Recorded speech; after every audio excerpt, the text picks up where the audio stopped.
दिलेला आहे. सगळ्या विद्यार्थ्यांनी तुमचं स्वागत केलेलं आहे.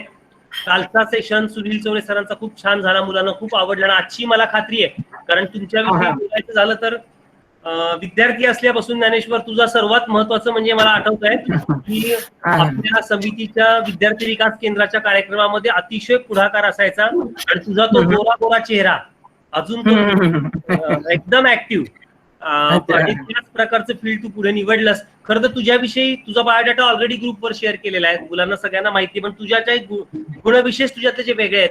एक तर सतत हसतमुख, पूर्णपणे प्रत्येक वेळेस पुढे येणार, जबाबदारी आपणून स्वीकारणार, मदत करण्याचा प्रयत्न प्रत्येक ठिकाणी. त्यामुळे तुझे काही गुण पिक्युलर आणि चांगले आहेत की जे मला नेहमी भावतात. आज तू जो विषय निवडलेला आहेस तो सगळ्या विद्यार्थ्यांना शेअर केलेला आहे आपण ऑलरेडी. अतिशय चांगला विषय तू निवडलेला आहेस. तुझ्या त्याबद्दल लेखमाला पण पेपर मधनं त्याची तुझी आली होती. तर मला असं विनंती करायची की तुझी ओळख तूच सुरुवातीपासून, जसं काल सुनीलनी त्याच्या बालपणापासून तुझी ओळख करून दे आणि मग तुझ्या विषयाला सुरुवात कर. चालेल? चालेल चालेल चालेल सर. म्हणजे थँक्यू सर. म्हणजे मी या फॉर्मल काही ओळख करून दिली त्याबद्दल तुमचं धन्यवाद. आपण सुरुवात करूया. हो ओके.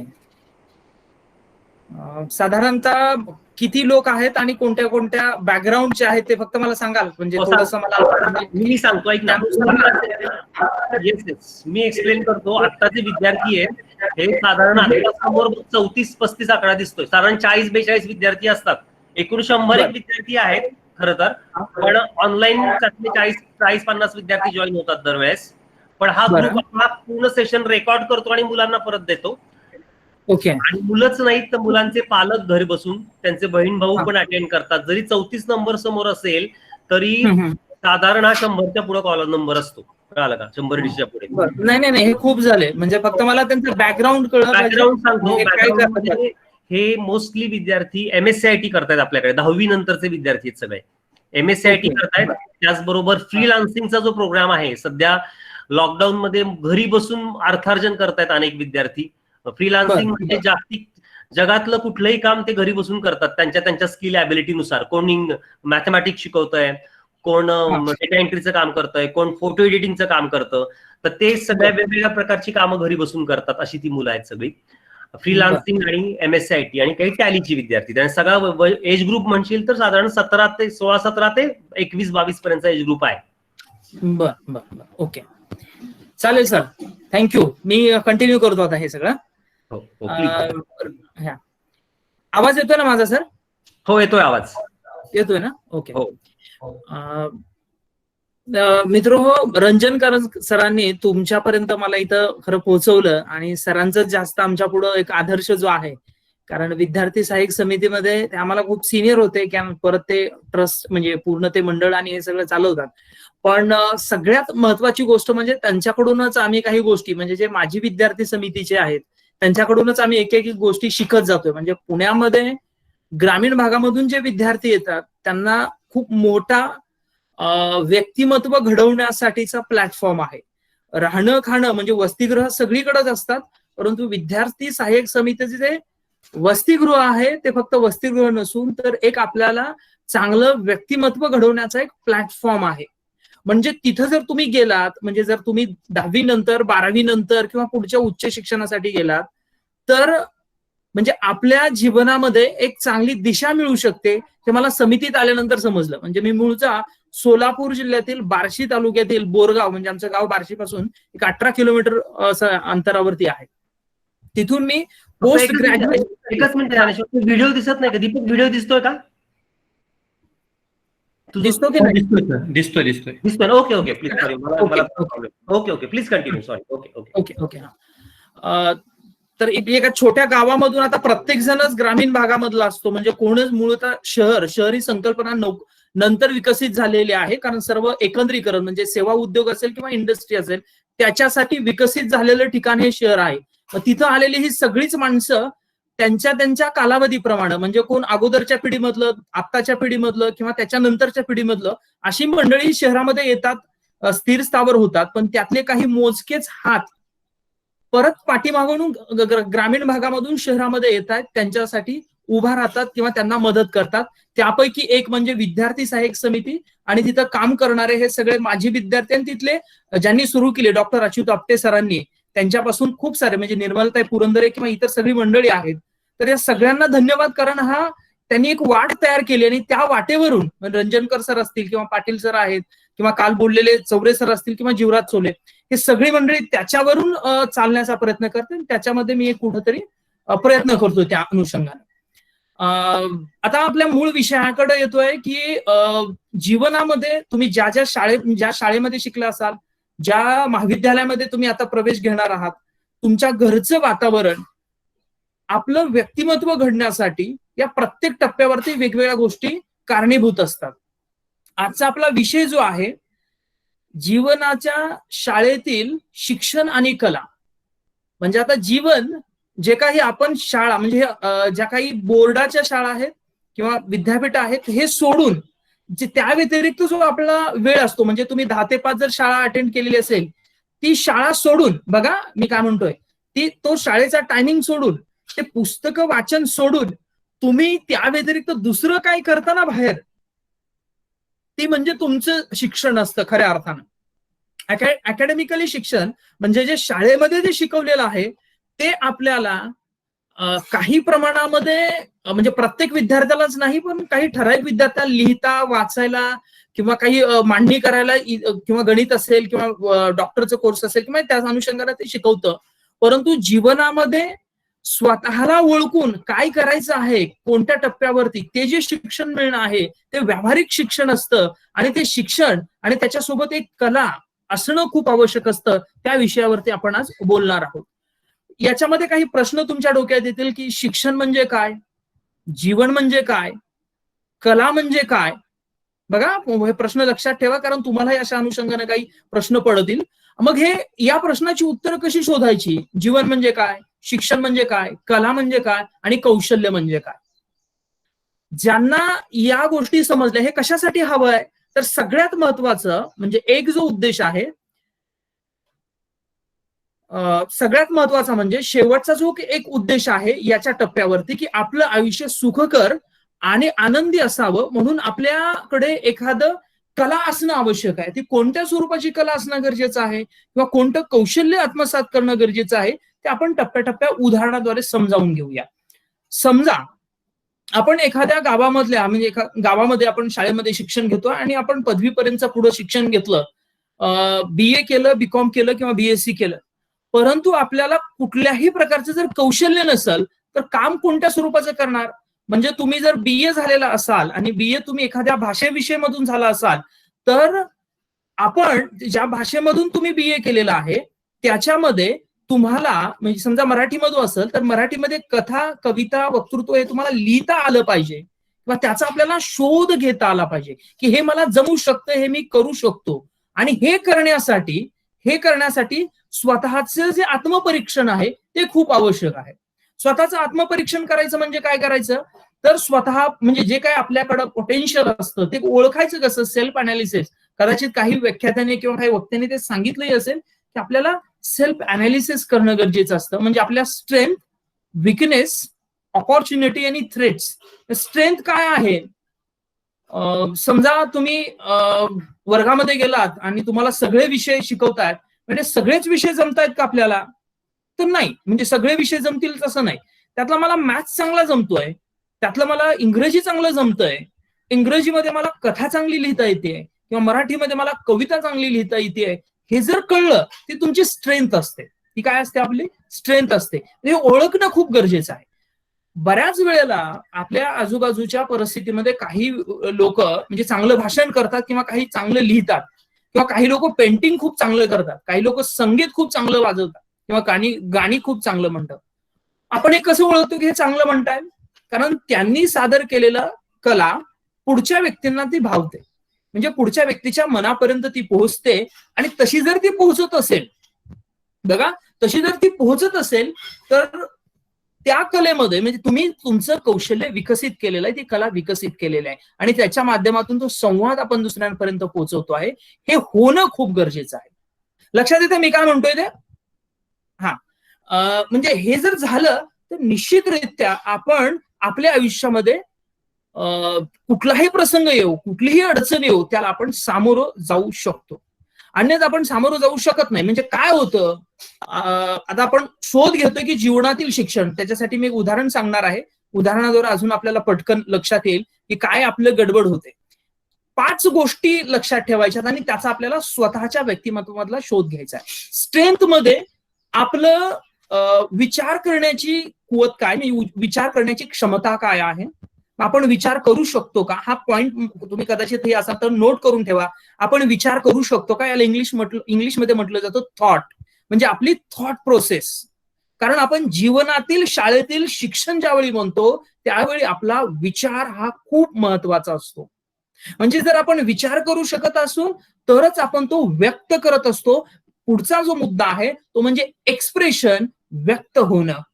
आता ते व्यक्त होणं आणि जे आपण एक्सप्रेस करतो आहोत त्याची एक वेगवेगळी माध्यमं असतात.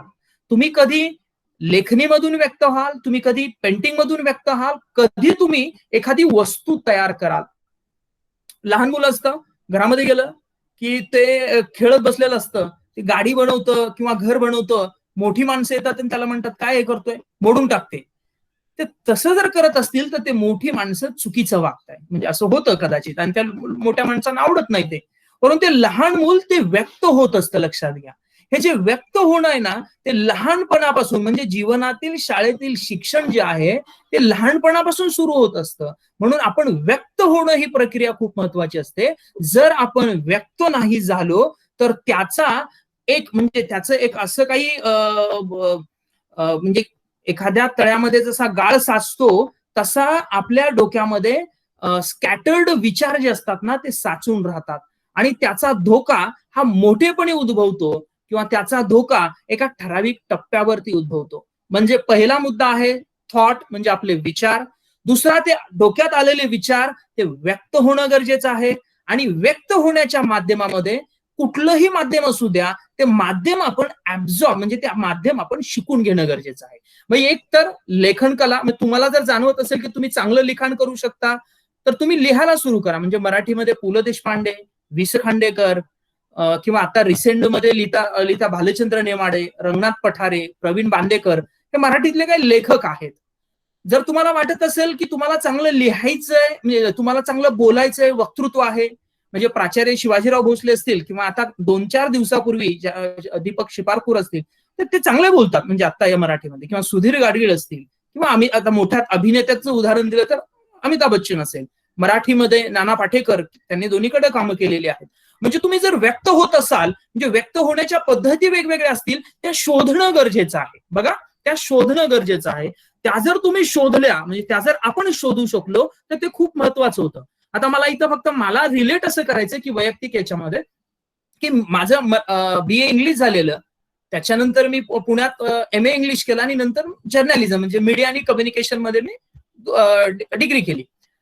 आता हे करत असताना मला असं नेहमी वाटायचं की मी लेखणीतून आणि बोलण्यामधून व्यक्त चांगला होऊ शकतो. हे कसं शोधलं तर ते काम करत असताना किंवा ते लिहित असताना, ते बोलत असताना मला आत्मिक आनंद किंवा मला ते प्रसन्न वाटायचं. सगळ्यात साधं म्हणजे काम करताना जर मजा वाटत असेल ना तर ते काम बिनधास्त करा.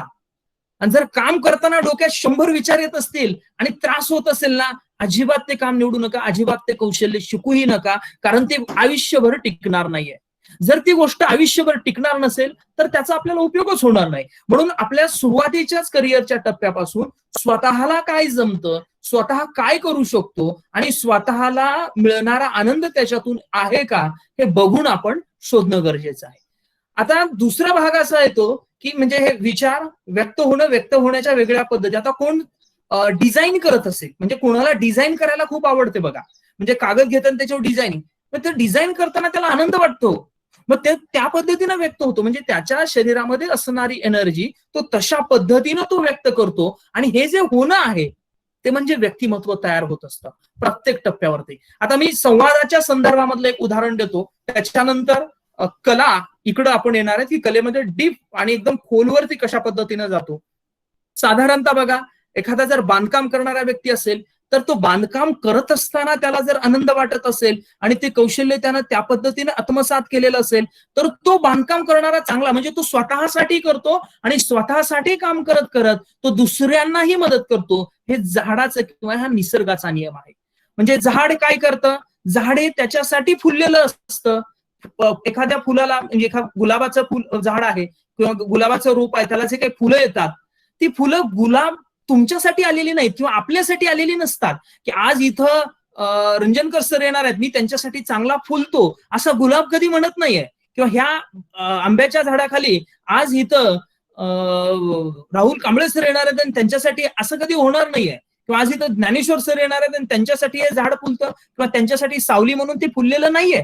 झाडाला त्याची शक्ती होती, त्याला फुलायचं होतं, त्या फुलाला फुलायचं होतं म्हणून ते फुललेले आहेत. आणि ते फुलत असताना त्यांच्याकडून ते जे काम करतायत सामाजिक, जे होत जातं, आपोआप ते दुसऱ्यांना सावली मिळते, त्या झाडालाही आनंद आहे आणि सावलीही दुसऱ्यांना मिळते. तसं आपल्या आयुष्यामध्ये आपल्या करिअरचं फील्ड, म्हणजे जे काही ज्या क्षेत्रामध्ये आपण करिअर करणार आहोत ते निवडणं गरजेचं आहे. आता काय करायचं, म्हणजे या निवडण्याच्या प्रक्रियेकडे मी नंतर येतो, पण त्याच्या अगोदर ह्या व्यक्त होण्याच्या प्रोसेसच्या संदर्भामध्ये माणसाचा संवादामध्ये म्हणजे मिसकम्युनिकेशन कुठल्या प्रकारची होतात आणि कशा पद्धतीनं होतात त्याचं एक उदाहरण सांगतो, म्हणजे तुमच्या लक्षामध्ये येईल. साधारणतः हे सगळ्यांना माहिती असेल किंवा तुम्ही ऐकलेलं असेल. एक धनगर होता की तो, त्याच्याकडे खूप साऱ्या मेंढ्या होत्या आणि तो काय करायचा, दररोज मेंढ्याचं आहे तो घरी आणायचा. संध्याकाळ झाली की तो घरी आणायचा. दुसऱ्या दिवशी सकाळी तो उठायचा आणि त्या मेंढ्या सोडून जंगलामध्ये चारायला घेऊन जायचा. आता चारायला ज्या ठिकाणी घेऊन जायचा तिथं काही डोंगर होते, इकडे काही टेकड्या होत्या. एखाद्या झाडाखाली बसायचा आणि दुपार झाली की जेवायचा. जेवण झाले की झाडाखाली थोड्या वेळ डुलकी घ्यायचा, पडायचा. त्यावेळी मेंढरं आजूबाजूला इकडे चरत फिरायची. आता ज्यावेळी ती मेंढरं इकडे तिकडे गेली की त्यावेळी नंतर तो उठायचा, मेंढरं सगळी गोळा एका जागी करायचा आणि असा त्याचा हा क्रम चालायचा. दररोज असं घडायचं. एके दिवशी असं होतं, तो झाड म्हणजे आला, दुपारच्या वेळी बरोबर झाडाखाली बसला, जेवला आणि थोडीशी विश्रांती घेण्यासाठी तो पडला. जशी त्याने विश्रांती घेतली, तो जागेवरती झोपला आणि मेंढरं कुठेतरी निघून गेली. तो झोपीतनं उठला, आजूबाजूला बघायला लागला, मेंढरं काही दिसली नाहीत. मग तो विचार करायला, मेंढरं कुठल्या बाजूला गेली असतील. मग त्यानं टेकडीकडे बघितलं, मेंढरं दिसली नाहीत. उत्तरेच्या दिशेला गेला, मेंढरं दिसली नाहीत. दक्षिणेकडे गेला, मेंढरं दिसली नाहीत. मग आता करायचं काय, तो घाबरला. एवढी मोठी मेंढरं, खंडीभर मेंढरं होती, गेली कुठं, शोधायची कुठं, असं त्याच्या डोक्यामध्ये सातत्याने येऊ लागलं. मग त्यानं काय केलं की पलीकडच्या बाजूला एक शेतकरी होता आणि त्या शेतकऱ्याचं कुळं हाणण्याचं चालू होतं. तो कुळं हाणत होता, हा करून असं त्याचं चालू होतं, जोरा जोरात तो कुळं हाणत होता. आणि तो हा करत होता. मग याला असं वाटलं की त्याने हा करतोय म्हणजे या दिशेला गेलेत की काय, म्हणून तो त्या दिशेला गेला. त्या दिशेला गेल्यानंतर त्याला मेंढरं सापडली. आता मेंढरं सापडल्यानंतर त्याला असं वाटलं की आपण ही जी सापडलेली मेंढरं आहेत त्याच्यामुळे आपल्याला आपली सारी मेंढरं सापडलेली आहेत, मग आपण यातलं एक मेंढरू त्याला देणं गरजेचं आहे. आता ही देणं गरजेचं आहे ही भावना त्याच्या मनामध्ये कुठून आली, तर समाजामध्ये असतं की आपल्याला जर कोणी मदत केली तर आपण एक मनामध्ये असं तयार असतं की त्याने आपल्याला मदत केलेली आहे, याचा अर्थ आपण त्याला काहीतरी देणं लागतो आहे. म्हणजे ही सामाजिक बांधिलकीचा भाव जो आहे तो जोपासणं गरजेचं असतो आणि तो ते त्या मेंढपाळानं जोपासला. पण करताना काय गंमत केली, सगळं चांगलं द्यायचं का, तर ते जी काही मेंढरं होती त्या मेंढरांपैकी ज्याचा पाय मोडलेला होता, बघा, ज्याचा पाय मोडलेला होता ना, ते पाय मोडलेलं मेंढरू उचललं आणि ते त्याच्या समोर घेऊन गेला आणि म्हणू लागला, शेतकरी दादा, माझी मेंढरं तिकडे गेली होती, मी झोपलो होतो, तुम्ही सांगितलं त्यावेळी मला मेंढरं सापडली म्हणून हे मी तुम्हाला द्यायला लागलो. आता त्या शेतकरी दादानी बघितलं, आता त्याच्या डोक्यात वेगळंच चालू होतं. त्यानं ह्याचं काय म्हणणं ऐकलं नाही. तो खाली आला, खुळवाच्यान म्हणाला, काय म्हटलं तू, कोण म्हटलंय म्हणला, त्याने हे असं धरलेलं होतं मेंढरू, खाली मोडलेला पाय दिसत होता, कोण म्हटलंय म्हणला, कोण म्हटलं म्हणला की मी तुझ्या मेंढराचा पाय मोडलाय म्हणला. अजिबात नाही, मी भरून देत नसतोच, कारण मी दगड मारलेला नाही. कर नाही तर डर कशाला, मी तुझं मेंढराचं पाय मोडलंय, मी भरून देणार नाही. आता इथं काय होतंय, व्यक्त होण्याच्या पद्धतीमध्ये संवादामध्ये गॅप पडतो आहे. ज्यानं हातात मेंढरू आणलंय त्याची देण्याची भावना आहे, पुढच्या व्यक्तीच्या डोक्यामध्ये वेगळा विचार चालू आहे. तो काय म्हणतोय, त्याचा असा समज झालेला आहे की या व्यक्तीनं, हा व्यक्ती माझ्यावरती आरोप करतोय की याच्या मेंढराचा मी पाय मोडला. तो म्हणतोय मी अजिबात भरून देणार नाही. म्हणजे इथं मिसकम्युनिकेशन, म्हणजे संवादामध्ये गॅप. आपल्या प्रत्यक्ष आयुष्यामध्येही असंच होत असतं.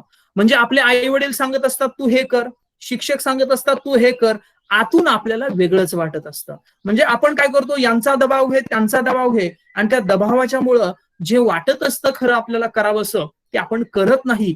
त्यामुळं आयुष्यामध्ये नंतरच्या स्टेजला खूप आपल्याला त्रास किंवा पश्चाताप व्हायला लागतो. ती वेळ न होता आत्ताच आपल्याला आतला जो आवाज आहे, आतला जो आपला हुंकार आहे, तो ऐकणं गरजेचं असतं. आणि ते ऐकल्यानंतर ते अंमलात आणला तर खऱ्या अर्थानं आपण आनंदी होऊ शकतो. आता त्या उदाहरणामध्ये पुढं होतं काय, तो तिथंच थांबत नाही. मग त्याला असं वाटतं की तो काही घेत नाही. मग तो तेवढ्यामध्ये काय होतं की दुसऱ्या गावाचा एक घोड्यावर जाणारा एक माणूस येतो. तो त्या गावात दरवेळेला येत असतो. मग त्यानं बघितलं आणि म्हणला, मेंढपाळानं त्यांना विचारलं, दादा म्हणलं इकडे या. ते म्हणला का, नाही नाही तुम्ही इकडे या. मी ते घोड्यावरच उभा होता. म्हणला बरं बोला काय म्हणताय. असं म्हटल्यानंतर ते म्हणलं, हे बघा मी झाडाखाली इथं जेवण्यासाठी बसलो, माझी मेंढरं इथं चरत होती. चरत असताना काही थोड्या वेळानं मी तिकडे मेंढरं चरत होती, मी झाडाखाली तसाच झोपी गेलो. उठून बघतोय तर मेंढरं नव्हती. शेतकरी दादाकडे आलो, त्यानं सांगितलं त्या दिशेला गेली, माझी मेंढरं मला सापडली.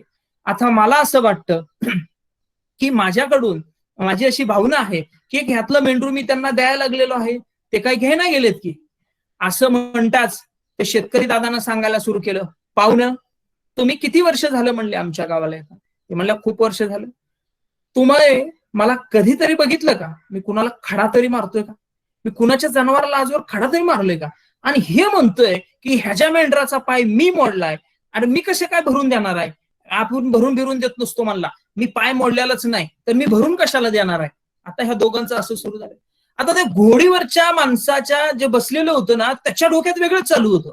ते उतरलं घोडीवरून खाली आणि आलेलं लागलं म्हणायला, कोण म्हणतंय मला, कोण म्हणतंय म्हणला, हे चोरीच्या घोडीचं शिंगरू आहे, हे तर घरच्या घोडीचं शिंगरू आहे, हे आमच्या घरच्या घोडीचं शिंगरू आहे, अजिबात नाही म्हणला, ही चोरी केलेली नाही. आता मला सांगा की याच्या डोक्यात वेगळं, ह्याचा प्रश्न वेगळा, त्याचा प्रश्न वेगळा. म्हणजे जे संवादामध्ये जे घडतंय ना, हे प्रत्यक्ष आयुष्यामध्ये हे असंच नेमकं घडत असतं. म्हणजे तुम्ही प्रत्येक टप्प्यावरती बघा, तुम्हाला एक्स वाटत असेल तर पुढच्याला वाय वाटतं, पुढच्याला झेड वाटत असेल तर तिसऱ्याला ए वाटत असतं. हे असं का होतं, तर हा जो गॅप आहे ना हा संवादामधला, तो आपल्याला भरून काढणं खूप गरजेचं असतं. त्याच्यासाठी काय करणं गरजेचं आहे, एक तर त्याच्यासाठी सर्वात महत्वाचं म्हणजे विचार, चिंतन, आणि ज्याला आत्मचिंतन म्हणतो की परिस्थिती काय घडते आणि कशा पद्धतीनं. आता त्या गोष्टीमध्ये पुढं असं होतं की तो वाघ सगळ्या गावामध्ये येतो, म्हणजे कुणाकडे तो पाटलाकडे येतो. पाटलांकडे आल्यानंतर पाटलांना हे सगळं सांगितलं जातं. तो म्हणतो माझी मेंढर गेली होती, असं तसं भरून द्या. ऐकत नाहीत. मग ते म्हणतात की काय करायचं, म्हणजे त्यांच्यात सगळं शेवटी पाटील म्हणतो तुम्ही कितीही सांगा, म्हणजे हे सगळेजण सांगतात असं असं झालंय म्हणून. पाटील म्हणतो तुम्ही कितीही सांगा, मी माझ्या बायकोला नांदवायला आणतच नसतो. म्हणजे पाटलाच्या डोक्यात त्याची संकल्पना वेगळी आहे, त्याचे प्रश्न त्याच्या डोक्यामध्ये आहेत, म्हणजे व्यक्त होण्यामध्ये तिथेही गडबड आहे. आता मग हा तिथेही वाद मिटत नाही. मग कोणाकडे जातात, शेवटी हा वाद मिटवण्यासाठी गुरुजींकडे जातात. जे गावाकडे गुरुजी हे हुशार असतात आणि सगळे प्रश्न त्यांच्या पुढे येतात. मग गुरुजी सांगतात की बाबांनो, तुमची गफलत कुठं झाली आहे, तुमची अडचण कुठं झाली आहे, तर सांगतो बघा. ते शेतकरी दादाला बोलवलं, मेंढपाळाला बोलवलं, म्हणले हा तुला मेंढरू द्यायला लागला आणि तो मोफत देतोय. तुझ्या नकळत तू त्याला सांगितलंस की तुझी मेंढरं त्या दिशेला गेले, त्याला सापडली म्हणून तुला द्यायला लागलाय. त्यावेळी मग शेतकऱ्याच्या त्या डोक्यात त्याचा प्रश्न पडला, असा आहे का, मग द्या की मग घेऊन जातो. म्हणजे ही जी भावना आहे किंवा हा जो विचार येतो ना त्यांच्या डोक्यामध्ये, तो समजणं किंवा ते लक्षात येणं खूप आवश्यक आहे. पुढे त्याला सांगितलं की ह्यांना सांगितलं जे घोड्यावर आले होते, अरे प्रश्न तुझा नव्हताच. या दोघांनी यांच्या प्रश्नाचं, म्हणजे यांचा जो प्रश्न होता ना, तो सोडवण्यासाठी तुला मदत मागितली होती, पण तू तुझ्याच प्रश्न, म्हणजे त्याच्या डोक्यात जे चाललं होतं तोच गुतोडा याच्यात घातला. म्हणजे कॉम्प्लिकेशन्स वाढले. पाटलाला सांगितलं, पाटील अहो प्रश्न तुमच्याकडे सोडवण्यासाठी आणला होता, पण त्या प्रश्नामध्ये परत तुम्ही गुंता घातला. म्हणजे समाजामध्ये असं होतं, आपण विद्यार्थी असतो, आपल्याला काही माहिती नसतं, आपण काय करतो, एखाद्या जाणकार माणसाला किंवा गावातल्या आजूबाजूच्या नातेवाईकांकडे जातो की म्हणतो आता माझं 10वी झालंय, 10वी नंतर मी पुढं काय करायचं ते त्याला विचारतो आपण. बघा, त्याला विचारतो. तो काय करतो, त्याच्या अनुभवानं सांगतो. म्हणजे त्याच्या कुठल्या तरी पाहुण्यात किंवा त्यानं 10वी नंतर ITI केलेला असतो, तो म्हणतो ITI कर, चांगला आहे. बघा, म्हणजे काय होतं की तो ठरवतो आपण काय करायचं, तो ठरवतो. म्हणजे आपण म्हणजे आपल्या आयुष्यामध्ये जे शिक्षण घ्यायचंय किंवा आपल्या आयुष्यामध्ये जे आपण कौशल्य जोपासायचंय तो सांगतोय की त्याच्या कोणीतरी केलेलं असतं, त्याला कुणाचा तरी रोजगार मिळाला असतो म्हणून तो करतो. तसं होता कामा नये. कोणीतरी सांगतं, कोणाची आईची मावशी असते किंवा आत्या असते, काका, ते म्हणतात आमच्या पोरानं डिप्लोमा इंजिनिअरिंग केलंय, तू डिप्लोमा इंजिनिअरिंग कर. परंतु माहिती घेण्याला हरकत काहीच नाहीये. परंतु या सगळ्या टप्प्यावरती घेतलेली माहितीमध्ये मला काय जमतंय, मला काय जमतंय हे बघणं गरजेचं का नाही. आता त्यांनी सांगितलं डिप्लोमा कर, आत्याच्या मामाने सांगितलं, मी इकडून सांगितलं ITI कर. कोणी कोणाच्या तरी पाहुण्याने केलेलं असतं, वडिलांच्या भावाच्या मुलाने केलेलं असतं. ते सांगतात की तू एक काम कर, की यांनी काय केलेलं होतं, त्यानं 11वी कॉमर्स केलं होतं, तू कॉमर्सला जा. आता बोंबललं, त्यानं कॉमर्स सांगितलं, याने वेगळं सांगितलं. कोणीतरी येतं आणि तिसरं सांगतं की तू सायन्सला जा, कोणीतरी येतं आणि म्हणतो तू आर्टला जा. आता ह्या 5 वेगवेगळ्या, कोणतं म्हणतं MCVC कर, कोण म्हणतो तू काहीच करू नको, तू आहे तो आहे ना तुझा. असं कन्फ्युजन करतात सगळे. मग हे शोधायचं कसं, हे कन्फ्युजन होतं का, कसं ठरवायचं की मला नेमकं काय जमतं. मगाशी मी तुम्हाला सांगितलं की विचार ते व्यक्त होण्याच्या पद्धती, आणि त्या व्यक्त होण्याच्या पद्धतीमध्ये त्याच्या ज्यावेळी पण व्यक्त होत असतो, त्या व्यक्त होण्याच्या अगोदर आपण समाजातल्या प्रत्येक घटकांकडून काही काही घेत असतो. ते घेण्याची आपली पंच ज्ञानेंद्रिय आहेत. घेण्याची म्हणजे ज्ञान घेण्याची पंच ज्ञानेंद्रिय आहेत. त्याचं जर तुम्ही आत्मपरीक्षण केलं, त्याचे जर आपण बारकाईनं लक्ष दिलं, तर मग आपल्या लक्षात येतं की आपल्याला काय जमू शकतं. म्हणजे आपले डोळे चांगले आहेत, नाक आहे, कान आहे, जीभ आहे, म्हणजे आपण बोलू शकतो, आपण ऐकू शकतो, आपण बघू शकतो. म्हणजे जीवनातील शाळेतील शिक्षण म्हणजे काय आहे, तर हेच गरजेचं आहे. मग गांधीजींनी जे 3 माकडं सांगितली होती त्याचा रेफरन्स इथंच आहे. म्हणजे काय आहे, डोळ्यानं बघायचंय, कानानं ऐकायचंय आणि बोलायचं. कुठलंही क्षेत्र असू द्या, तिथं हे पंच ज्ञानेंद्रिय काम करतात. ते कशी करतात बघा, म्हणजे जे काय आपल्या पर्सनॅलिटीमध्ये म्हणजे आपल्या व्यक्तिमत्वामध्ये हे शोधलं ना एकदा, पुढचं खूप सोपं असतं. पुढचं एवढं सोपं असतं ना, खूप सोपं असतं. म्हणजे काय की तुम्हाला एकदा कळलं की तुम्हाला इंजिनियर व्हायचंय, म्हणजे तुमच्याकडं व्हिज्युअलायझेशन, बघा मी काय म्हणतोय, तुमच्या व्यक्तिमत्वामध्ये, तुमच्या ब्रेनमध्ये ती कॅपॅसिटी आहे. कोणती कॅपॅसिटी, तर मॅथमॅटिकल कॅल्क्युलेशन उत्तम करण्याची. बघा, मॅथमॅटिकल कॅल्क्युलेशन उत्तम करण्याची, गणित चांगलं जमतंय हे तुम्हाला माहिती आहे. हे जर तुम्हाला माहिती आहे, दुसरं तुम्हाला दृश्य चांगलं बघता येतं, म्हणजे ओळखता येतं की हे काय आहे. काही लोकांना गाडी कुठं पार्क करायची, तिथे किती स्पेस लागते ते कळत नाही. इंजिनियरला हे खूप महत्वाचं असतं. म्हणजे एखादा जो डिझाईन काढायला लागला, म्हणजे सिव्हिल इंजिनियर असेल, कन्स्ट्रक्शन करायचे, बिल्डिंग बांधायचे, तर त्याला माहिती त्याला अगोदर ते डायग्राम काढताना अंदाज येणं गरजेचं आहे किती स्पेस लागते, म्हणजे व्हिज्युअलायझेशन.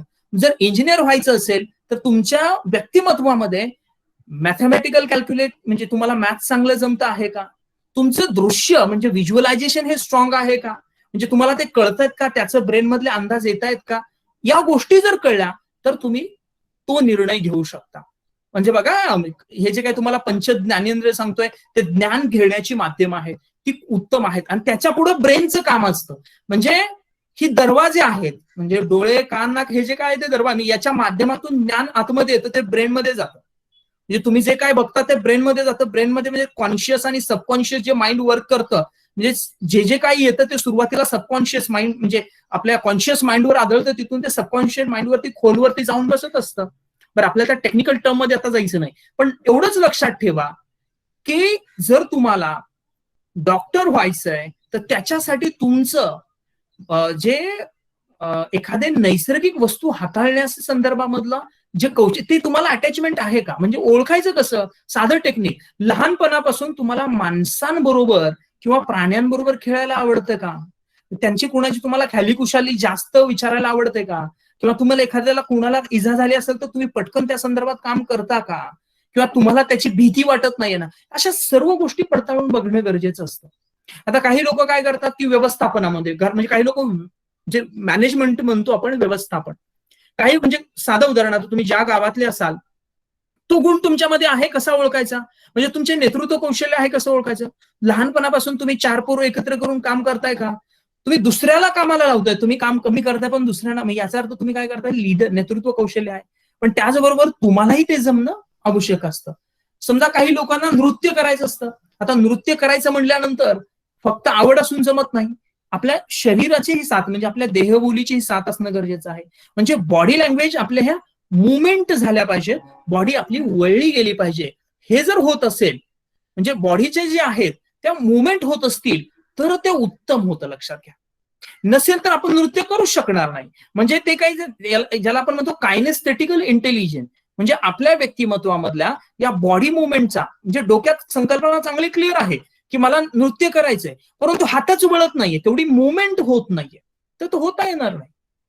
तसं गायक म्हणजे तुमचा आवाज चांगला आहे परंतु तुम्हाला तो रिदम पकडता येत नाहीये, ताल पकडता येत नाहीये, याचा अर्थ फक्त तुम्हाला गायन आवडतं, तुमच्याकडे ते इंटेलिजन्स नॅचरली नाहीये. मग तो डेव्हलप करता येतो का, तर करता येतो, पण त्याच्यासाठी काय जातो, खूप वेळ जातो. मग त्यामुळे काही वेळेला काय होतं की मुलं फेल होतात, म्हणजे आपल्या एखाद्या करिअरच्या टप्प्यावरती आपण फेल होतो. मग तसं न होता जर आपल्याला ते फेल व्हायचं नसेल तर मग काय करावं लागेल आपल्याला, तर हे जे काही इंटेलिजन्स आहेत हे बघावे लागतील आपल्यात आहेत की नाहीत.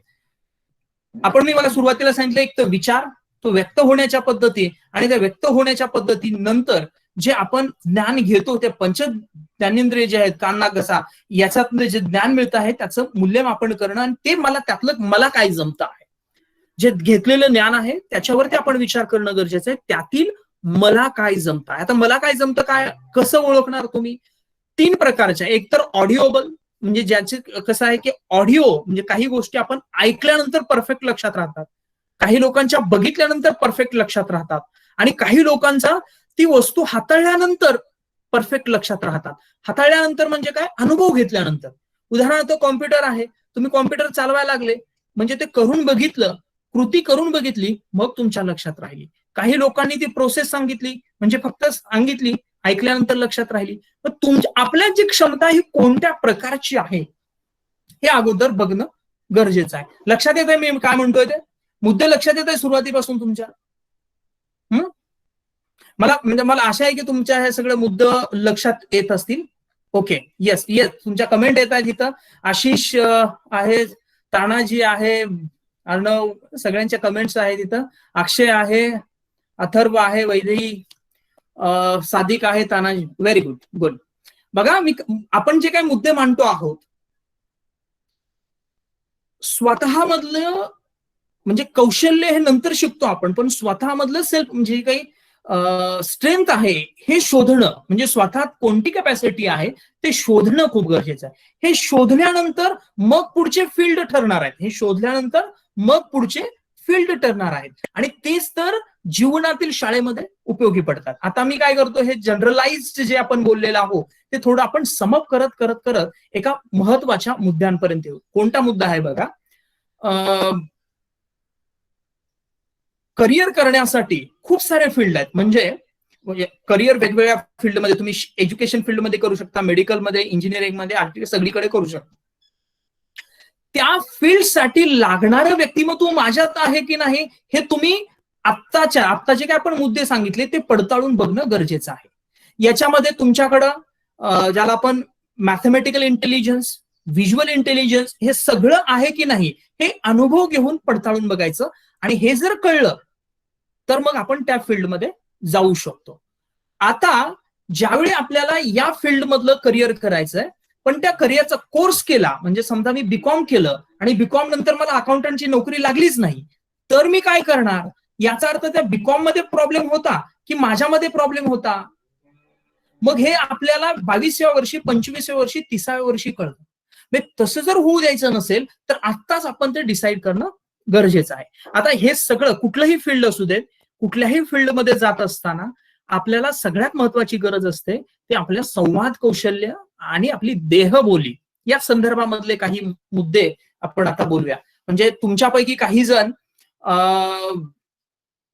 वक्तृत्व स्पर्धेमध्ये भाग घेत असतील, तुमच्यामध्ये काही जण कथाकथनमध्ये भाग घेत असतील, किंवा अनेक वेगवेगळ्या ठिकाणी तुम्ही भाग घेत असाल किंवा सादर करत असताल. आता तर म्हणजे या कोरोनाच्या महामारीच्या म्हणजे या सगळ्या परिस्थितीमध्ये आपलं संवाद कौशल्य आणि तेही बोलणं लिहिणं हे खूप महत्वाचं आहे. एखाद्याच्या जवळ न जाता आपल्याला ह्या डिजिटल टेक्नॉलॉजीच्या माध्यमातून हे काय झालं, कौशल्य झालं. म्हणजे हेही एक नवीन कौशल्य आत्मसात करणं गरजेचं आहे. म्हणजे हे डिजिटल टेक्नॉलॉजी जी वापरायची आहे ते कौशल्य आत्मसात करणं गरजेचं आहे. म्हणजे हे कौशल्य टेक्नॉलॉजीचं हे स्किल आहे ते शिकणं गरजेचं आहे. पण ते जर कौशल्य जर आपल्याला ते व्यक्तच होत आहेत ना, म्हणजे आपल्याकडे विषयच नाहीये, म्हणजे तुमच्याकडे ते ज्ञानच नाहीये, आपल्याकडे ते ज्ञानच नसतं तर त्या टेक्नॉलॉजीचा काही उपयोग होणार नाही. लक्षात येत आहे. म्हणजे हे जे आहे ते आपल्याला करणं गरजेचं आहे. मगाशी सरांनी बोलत असताना सांगितलं की काही विद्यार्थी घरी बसून काही टायपिंगची कामं करतायत, काही ऑनलाईन डेटा एंट्रीची कामं करतायत. हे का करू शकतात, तर तुमच्याकडे ते कौशल्य आहे. हे कौशल्य तुम्ही आत्मसात केलेलं आहे म्हणून ते काम करू शकता. आता आपला जो मुद्दा आहे सगळ्यात महत्वाचा म्हणजे की कला. आता ही कला कशासाठी, हे झालं सगळं आतापर्यंत आपण कौशल्य शिक्षण जे अकॅडमिक शिक्षण जे आहे त्याच्या संदर्भामध्ये बोललो आहोत. कला काय आहे आणि कलेचा काय उपयोग होतो, कले मदत कशी करते बघा.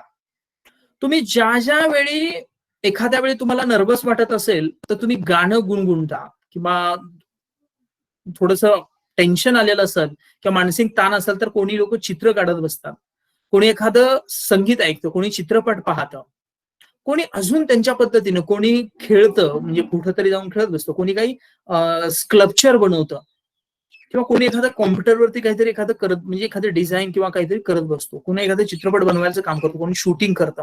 का करतं? किंवा आपल्याकडे पारंपरिक पद्धतीने काही लोक भजन म्हणतात, कीर्तन म्हणतात. का करतात? ती एक कला आहे. या कलेमधून असं होतं की तुम्ही ज्यावेळी ते काम करायला लागता त्यावेळी तुम्हाला ऑटोमॅटिकली आनंद मिळतो. म्हणजे होतं काय, आपल्या शरीरामधली सकारात्मक संप्रेषण ही जागृत होतात, आपण त्यावेळी प्रसन्न, म्हणजे आपल्या ब्रेनमध्ये जे केमिकल्स आहेत, डोपामाइन, सेरोटोनिन जे आहेत, ही आहेत ना, ते जागृत होतात. का होतं, तर वातावरण आनंदित होतं, सगळ्या शरीरामध्ये ते संचारतं. मग त्यावेळी आपल्याला जर आनंदी वाटत असेल, म्हणून आपल्याला कलेची आयुष्यभर म्हणजे कुठल्याही प्रकारचा एक छंद, मी कला या अर्थाने वापरतोय, एक छंद, दोन छंद तुमचे असू शकतात, ते जोपासा. कारण होईल असं की तुमचं आयुष्यामध्ये प्रत्येक माणसाचं ध्येय असतं की आम्हाला फक्त पैसे, म्हणजे शिक्षण कशासाठी घ्यायचं, तर पैसे कमवण्यासाठी. ही पूर्णतः संकल्पना चुकीची आहे. शिक्षण जे काही बघा, व्यावहारिक शिक्षण रोजीरोटीसाठी, म्हणजे व्यवसाय जे भिमुख शिक्षण आहे ते घेतलं की मग आपल्याला नोकरी लागते. मग शिक्षणाचा एवढाच उद्देश आहे का की आपल्याला फक्त नोकरी लावून देणं? तर मग तसा जर विचार केला तर आता कितीतरी विद्यार्थी बेकार आहेत, त्या सगळ्यांनी शिक्षण घेतलेलं आहे परंतु नोकरी लागली आहे का? नाही लागलेली आहे. मग याचा अर्थ त्या शिक्षणाचं काय झालं? म्हणजे जे काही शिकवलं गेलेलं आहे ना ते सगळेच उपयोगी पडेल असं पण नाहीये ना. त्यामुळं आपल्या आयुष्यात प्रत्येक क्षणा म्हणजे प्रत्येक जे सोल आहे ते जगता आले पाहिजे. म्हणजे ते आनंदाचे असू देत, दुःखाचे असू देत, किंवा खूप मोठं आव्हान आपल्या समोर आलेलं आहे, कितीही मोठं आव्हान असू दे, मी निर्भीडपणे त्याला सामोरं जातोय का, तर ही कला शिकणं गरजेचं आहे.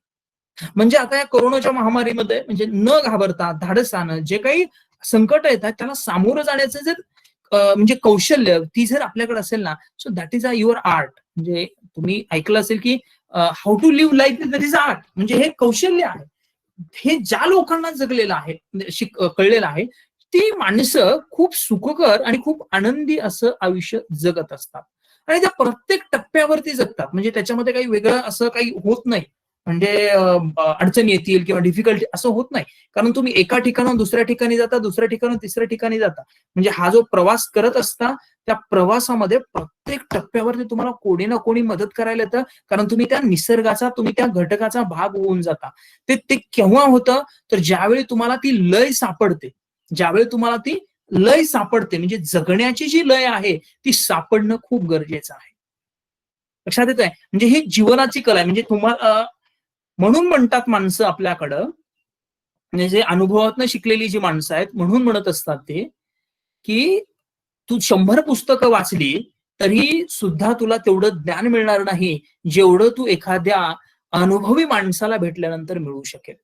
म्हणजे ज्या लोकांना अनुभव आहेत, म्हणजे काही वृद्ध माणसं असतात किंवा काही म्हातारी माणसं किंवा काही अनुभवी ज्यांनी एक्सपर्टाईज आहे त्या त्या फील्डमधले, त्यांच्याकडून जर ते ज्ञान मिळालं तर आपलं ज्ञान वाढत जातं. म्हणजे 100 पुस्तकं वाचायला जेवढा वेळ जाणार आहे त्याच्यातून जेवढं मिळणार नाही तेवढं एका व्यक्तीला भेटून आपल्याला मिळू शकतं. त्यामुळे चांगल्या माणसांना जे भेटत जाणं आहे हे आवश्यक आहे. म्हणजे कला ज्या जोपासायच्यात, म्हणजे आपण बघा, मी पहिल्यापासून तुम्हाला अजून एकदा रिपीट करतो हे, की विचार जो थॉट आहे तो बघा, तो व्यक्त आपण कसा करतोय बघा, पंच ज्ञानेंद्रियच्या माध्यमातून ती गोष्ट एकदा पडताळून पहा, ती मला खरंच जमतेय का, जमत नाहीये का, म्हणजे ते घेतलेलं लक्षात राहतंय का, लक्षात राहत नाही का, लक्षात राहतंय की नाहीये याचंही टेक्निक बघा. म्हणजे कसं, तर तुम्ही ऐकलेलं लक्षात पटकन राहतंय, बघितलेलं लक्षात पटकन राहतंय, की एखादा अनुभव म्हणजे ते एक्सपेरिमेंट करून बघितलेलं लक्षात राहतंय.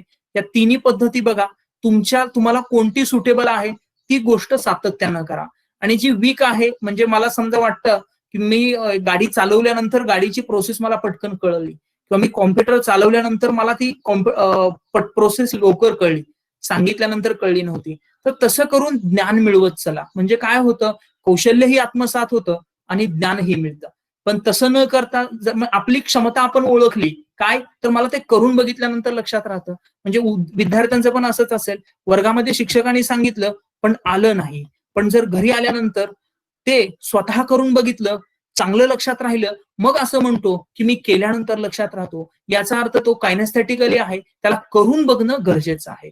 म्हणजे कलेच्या बाबतीमध्ये आहे, म्हणजे तुम्ही जे संगीत आहे, गाणं शिकता आहात किंवा अभिनय शिकता आहात, हे करण्यासाठी सुद्धा ते करून बघणं महत्वाचं आहे. म्हणजे ते प्रयोग करून, म्हणजे त्याच्या व्यक्तिमत्वासाठी.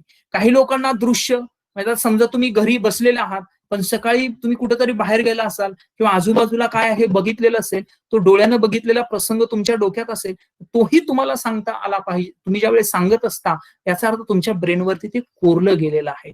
म्हणजे दृश्यात्मक क्षमता तुमची चांगली आहे. काही लोकांना बघितलेलं लक्षात राहत नाही, त्यांना फक्त ऐकलं तरी परफेक्ट लक्षात राहतं. याचा अर्थ त्या विद्यार्थ्याची ती क्षमता आहे. याचा अर्थ त्या विद्यार्थ्याची ती क्षमता आहे. म्हणजे त्याचं काय होतं, की त्याचे ऐकलेलं लक्षात राहतं. आता हे जर एकदा तुम्हाला तुमच्या व्यक्तिमत्वासंदर्भात कळलं, की मग तुम्हाला पुढचे इंटेलिजन्स शोधता येतात, की माझ्यामध्ये काय आहे. म्हणजे तुम्ही गणितामध्ये, आता तुम्ही अभ्यासक्रम 10वी पर्यंत शिकलेला आहात, त्याच्या काही तुम्ही बघितलं असेल, गणित चांगलं जमतंय का, नसेल तर अजून काही फॉर्म्युले चेक करा, गणित सोडून बघा, म्हणजे तुमचा मॅथ्स चांगला, म्हणजे मॅथमॅटिकल इंटेलिजन्स ब्रेनमध्ये आहे की नाही हे कळेल. जर तुम्हाला व्हिज्युअलायझेशन म्हणजे इंजिनिअरिंग मेडिकल फील्ड जायचं असेल, ते एकदा तपासून बघा, तो इंटेलिजन्स आहे का ते कळेल. म्हणजे स्वतःच एक्सपेरिमेंट करायचे. दुसरे कोण चांगले शिक्षक असतील तर ते ऑब्झर्व करतील, नाहीतर आयक्यू माहितीपेक्षा स्वतः एक्सपेरिमेंट केलेले कधीही चांगले.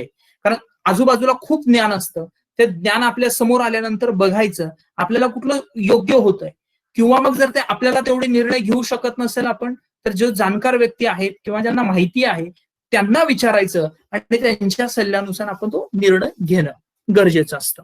आता बघा, ज्याला आपण संवाद कौशल्य म्हणतो किंवा लोकांच्या पब्लिकमध्ये मिसळणं म्हणतो, याच्यासाठी काही गोष्टी आवश्यक असतात. म्हणजे ह्या टप्प्यानंतर पुढं कुठलं तुमचं फील्ड निवडलं, तुम्ही करिअर केलं, शिक्षण केलं, नोकरी लागली. नोकरी लागल्यानंतर तुम्ही माणसांमध्ये जास्त मिसळता. म्हणजे आताही विद्यार्थी दशेत असता, परंतु आपण विद्यार्थी दशेत विद्यार्थी म्हणून वावरत असतो, तेवढे आपण ओपन अप नसतो किंवा तेवढा आपण सामाजिक अनुभव आलेला नसतो. पण पुढच्या टप्प्यावरती जाऊन आपल्याला सगळ्यात महत्वाचं आयुष्यभर मदत करतं ते म्हणजे तुमचं संवाद कौशल्य. म्हणजे काही वेळेला, म्हणजे संवाद कौशल्य म्हणजे जास्त बोलणंही नाही, कमी बोलणंही नाही, प्रमाणामध्ये बोलणं, योग्य बोलणं. ते योग्य बोलणं हे खूप महत्वाचं असतं. म्हणजे नीटकं जे बोलणं जे म्हणतो, टापटीप बोलणं जे म्हणतो आपण, मग ती भाषा कशी असू, म्हणजे गावंढळ असू देत, परंतु मुद्देसूद बोलणं हे कौशल्य आपल्या आयुष्यभर, म्हणजे हे कला आहे, ती एक आत्मसात करा. कारण काय होतं, की काही वेळेला काही माणसं काहीच बोलत नाहीत, म्हणजे आता ती गोष्ट सांगितली त्या पद्धतीनं ते होतं, किंवा काही माणसं नको ते बोलत असतात, मग तेही आपल्याला गरजेचं नसतं. प्रमाणबद्ध, म्हणजे मला इथं सांगायला आवडेल की तुषार रंजनकर सर हे नेहमी कमी बोलतात, मुद्देसूद बोलतात आणि योग्य बोलतात. याचा अर्थ ते काय आहे, की म्हणजे परिस्थितीनुसार सर्व जे काही जी परिस्थिती आहे त्या परिस्थितीवर असणाऱ्या घटकांचा विचार करून बोललं जाणं हे कौशल्य आपलं असणं गरजेचं आहे. अन्यथा म्हणजे जे काय आपण म्हणतो ना, व्यर्थ बडबड जी करणं आहे तेही असणं गरजेचं नाही. पण तुम्ही एखाद्या विषयावरती सलग तासभर लेक्चर देत असाल तर ती बडबड नसते, तर ते एखाद्या गोष्टीचं देवाणघेवाण होत असते, आपण एक्सप्रेस करत असतो. त्यामुळं ज्यांचं कोणाच्या म्हणजे आता व्यक्तिमत्वामध्ये संवाद कौशल्य नसेल, विचार करत असाल उत्तम, व्यक्त होत असाल उत्तम, ज्ञान ऑब्झर्व करत असाल उत्तम, फक्त आणि संवाद कौशल्याची जर कमी असेल ना, ती एक व्यक्तिमत्वामध्ये रुजवा. म्हणजे संवाद कौशल्यामध्ये तुमचं बोलणं, आता त्या बोलण्यामध्ये तुम्ही वेगवेगळे प्रकार आहेत. म्हणजे तुम्ही ग्रुपमध्ये कसं बोलता, पब्लिक समोर तुम्ही कसं बोलता, ऑनलाईन एखादं सेशन असेल त्यावेळी तुम्ही कसं बोलता. आता हे डिजिटल माध्यमाशी बोलणं वेगळं, कॅमेरासमोर बोलणं वेगळं, हे जे आहे हे सगळे टेक्निक्स आहेत, हेही आत्मसात करत चला. म्हणजे त्या त्या टप्प्यावरती हे जीवनात खूप मोठं उपयोगी पडणार आहे. म्हणजे आता मला तुम्हाला सांगायला आवडेल की खूप माणसं बोलतात, खूप शिक्षक बोलतात, परंतु तुम्ही ज्यावेळी कॅमेरा समोर येता त्यामुळे वर्गात जसं बोलतात तसं बोलून नाही चालत. म्हणजे तुम्हाला अंदाज घ्यावा लागतो की समोर किती लोक, म्हणजे हे काय, हे प्रॅक्टिस नाही होऊ शकतं, पण त्याच्या अगोदर तुमच्याकडे काय आहे, बोलण्याचं कौशल्य आहे. म्हणजे जर नसेल तर त्याचीही प्रॅक्टिस करा. ते करण्यासाठी आजूबाजूला बघणं, वाचन करणं, चांगली पुस्तकं वाचा.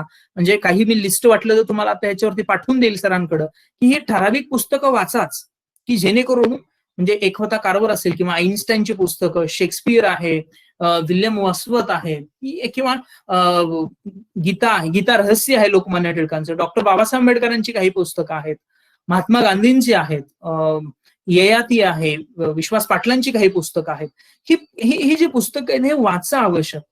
त्यानं होतं काय की आपण म्हणजे बऱ्याच गोष्टी कळतात आपल्याला, म्हणजे जे काही पाठीमागे घडलेलं आहे किंवा काही घडतं आहे त्यांना आपल्याला बऱ्याच गोष्टी कळत राहतात. म्हणजे हा सगळा जो आहे हा समजावून घेऊन आपण पुढच्या टप्प्यामध्ये एक चांगल्या पद्धतीने आयुष्य जगण्यासाठी तयार होत असतो. मला फक्त काही उदाहरण आणि काही रेफरन्स इथं तुम्हाला द्यायचे आहेत.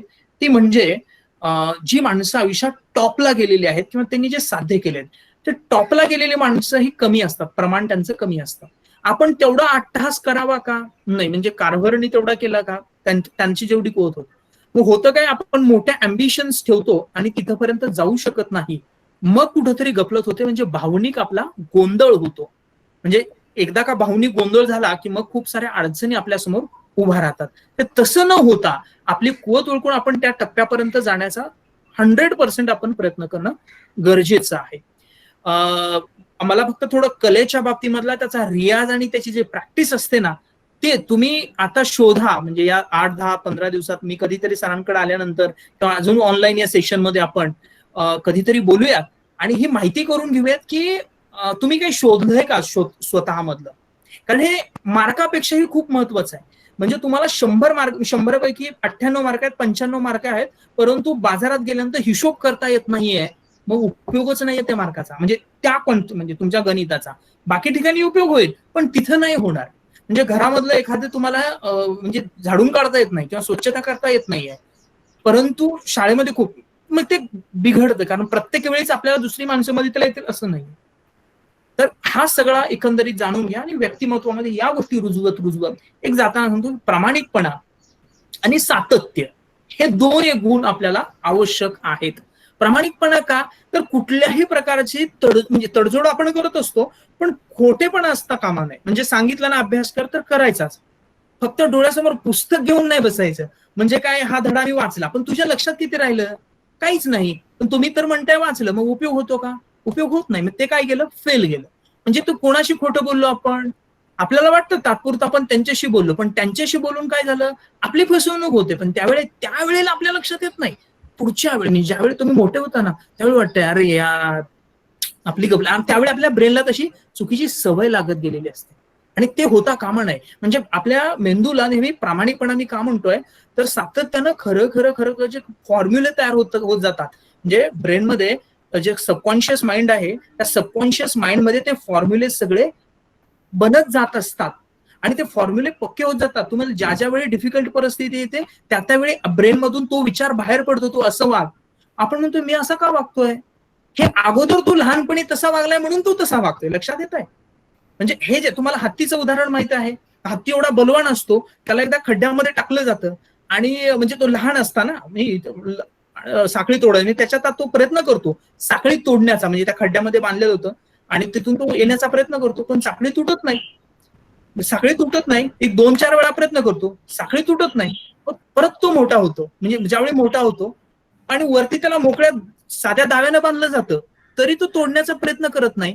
त्याचं कारण असं की त्याच्या ब्रेनमध्ये तशी सिस्टम तयार झालेली आहे, तसे फॉर्म्युले तयार झालेले आहेत की मी ती तोडू शकत नाहीये. तसं जीवनाच्या शाळेमध्ये आपल्या होतं. म्हणजे आपल्या जीवनाची शाळा म्हणजे आपलं हे आयुष्य, म्हणजे पूर्ण आयुष्य जे आहे, म्हणजे आपण जन्मल्यापासून ते मरेपर्यंतचे जे काही अंतर आहे, म्हणजे जे 2 श्वास आहे, पहिला श्वास आणि शेवटचा श्वास, यामधलं जे अंतर आहे ते म्हणजे आयुष्य आहे. या आयुष्यामध्ये आपल्या ब्रेनमध्ये कोरलेले फॉर्म्युले हे प्रामाणिक असले पाहिजेत. म्हणजे पाणी कसं तयार होतं, पाण्याला लागणारे घटक तेवढे असतात, म्हणजे जेवढे लागणार आहेत, म्हणजे जे काही ऑक्सिजन जे जे आहेत ते तेवढं असलं की पाणी तयार होतं. 2+2चा फॉर्म्युला 4च उत्तर येतं. तसं ब्रेनमध्ये सायंटिफिक प्रामाणिक फॉर्म्युले कोरले गेले पाहिजे, जेणेकरून भविष्यातही ते उपयोगी पडतील. हा एक गुण अंगीकारणं खूप गरजेचं आहे आणि तो या वयापासून जर ठेवला गेला तर माणूस खूप चांगल्या पद्धतीनं काम करतो आणि त्याला कधी अडचणी येत नाहीयेत. जरी आल्या तरी तो सोडवू शकतो, कारण त्याच्यात तो क्षमता तयार झालेली असते. आणि महत्वाचा आणि शेवटचा मुद्दा म्हणजे सातत्य. तुम्ही जे फील्ड निवडाल तुमच्या क्षमतेनुसार, तुमच्या आवडीनुसार, आवड कशी ठरली, तुम्हाला जे जे आवडतं, काम करताना आनंद मिळतो, कधीही थकवा जाणवत नाही, त्याचनुसार तुम्ही ते फील्ड निवडलं किंवा ते कलाक्षेत्र निवडलं किंवा खेळाचं क्षेत्र निवडलं, तिथं तुम्ही काम करायला लागला. मग तिथं होतं काय, मी तुमच्या याच्यामध्ये एकदा निवडलं आणि परत 15 दिवसानं करायला लागले, असं नाही चालत. सातत्य म्हणजे तुम्ही क्रम ठरवा. म्हणजे निसर्गाचा नियम काय आहे, जर तुम्ही 12 तासानं ती कृती करत असाल तर पुढच्या 12 तासानंतर ती होणं गरजेचं आहे. तर ते ब्रेनमध्ये ते बरोबर ते फॉर्म्युलेट आहे. हे it is a scientific, it is a psychology. हे काय आहे, हे सायकोलॉजी आहे आणि हे सगळं रिसर्च मेथोडॉलॉजीने प्रूव्ह झालेलं आहे. म्हणजे काय, तुम्ही जर आज ही गोष्ट केली तर उद्या दुसऱ्या दिवशी बरोबर ती करायची, तिसऱ्या दिवशी परत त्याच टायमिंगला होते, चौथ्या दिवशी परत त्याच टायमिंगला होते. असं जे चक्र आहे ते सुरू राहणं गरजेचं आहे. म्हणून आपल्याकडे बघा, दर आठवड्या म्हणजे वार आला की गुरुवार का धरतात, तर ते आपल्या पोटाला सवय लागते की उपवाशी राहण्याची, दर 8 दिवसातून एकदा. म्हणजे गुरुवार हे चक्र आहे, लक्षात घ्या, ते मेंटेन करण्यासाठी. आपण काही वेळेला म्हणतो की मला पहाटे 4 वाजता उठण्याची, म्हणजे तुमचं ते सवय, तुमच्या बॉडीला सवय लागलेली असते की आपण बरोबर 4 वाजता उठतो. हे जे फॉर्म्युले आहेत ना, त्या ठराविक टायमाचे आपल्या ब्रेनला तशा हॅबिट लागतात. म्हणून हे गुण एकदा का अंगीकारले की माणूस तयार होतो. आणि हेच विद्यार्थी सहाय्यक समितीमध्ये होतं. म्हणजे विद्यार्थ्यांना, जेवढे कुठल्याही शाखेचा विद्यार्थी असू द्या, योगासनं म्हणजे शारीरिक व्यायाम होतो, प्राणायाम असतात आणि बाकी सगळ्या सांस्कृतिक ऍक्टिव्हिटी असतात, ज्या माध्यमातून विद्यार्थ्याच्या ब्रेनवरती ह्या सगळ्या गोष्टी कोरल्या जातात. मी सातत्यानं म्हणतोय, मेंदू, आपला जो काय ब्रेन आहे, हा विकसित करण्यासाठी पॉझिटिव्ह, सकारात्मक, प्रामाणिकपणे हे फिडिंग करणं, हे तिथं घालणं गरजेचं आहे.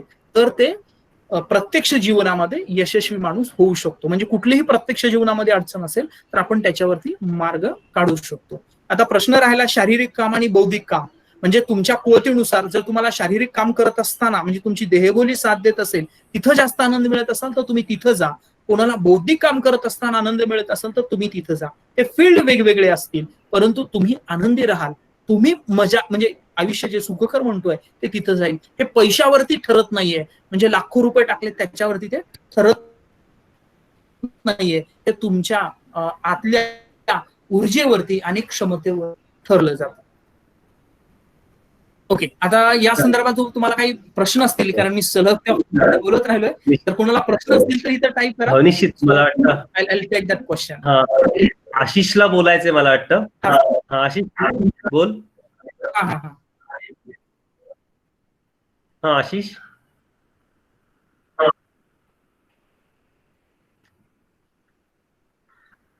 ठीक आहे, आशिष बोलेल, पण मला ज्ञानेश्वर अतिशय छान तू सांगितलंस. म्हणजे खरं तर आपण समितीत जे म्हणतो की सर्वसमावेशक विकास झाला पाहिजे, सर्व, म्हणजे नॉट ओनली एका नाही.